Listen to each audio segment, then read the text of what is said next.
In today's video, I'm going to teach you how to share your Google Doc effectively and securely. We'll walk through the process step by step, so by the end you'll feel confident about managing document access and permissions. Let's get started. First, you'll want to open the Google Doc you wish to share. In our example, we're using a document filled with YouTube descriptions, but you can use any document you like, whether for work, school, or personal use. Once your document is open, you'll notice in the upper right-hand corner of your screen a blue button that says Share. This is your gateway to effortlessly collaborate with others. When you click this Share button, a window will appear, offering you a variety of sharing options. Let's look at changing the general sharing settings soon after. Here you will find an option that allows you to change to anyone with the link. By selecting this, you're essentially deciding that anyone who receives this link can access your document, a great option for widespread dissemination within your network or team. Now that you've set who can potentially see your document, it's crucial to decide what they can do once they access it. Google Docs provides you with a range of permissions to ensure your document is as open or secure as you want it to be. You have three options to choose from: Viewer, Commenter, and Editor.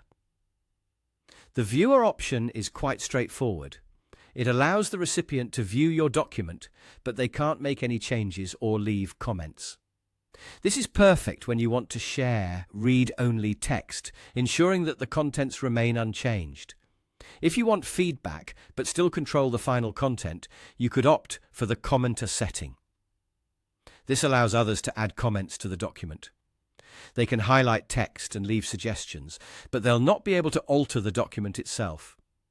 This is a useful option when you need input or collaboration from others without compromising your original work. Lastly, the editor permission is the most liberal of the three and should be used when you trust the recipient to make changes.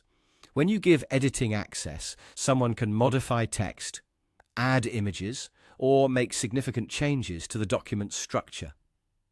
This is ideal for projects that require a collaborative effort from multiple contributors. Once you've decided on the level of access you'd like to grant, the next step is very simple. Copy the link provided. There's a Copy Link button for convenience. With the link copied to your clipboard, you can share it via email, text, or any other messaging platform that suits your needs. And there you have it. You've now successfully navigated the process of sharing a Google Doc.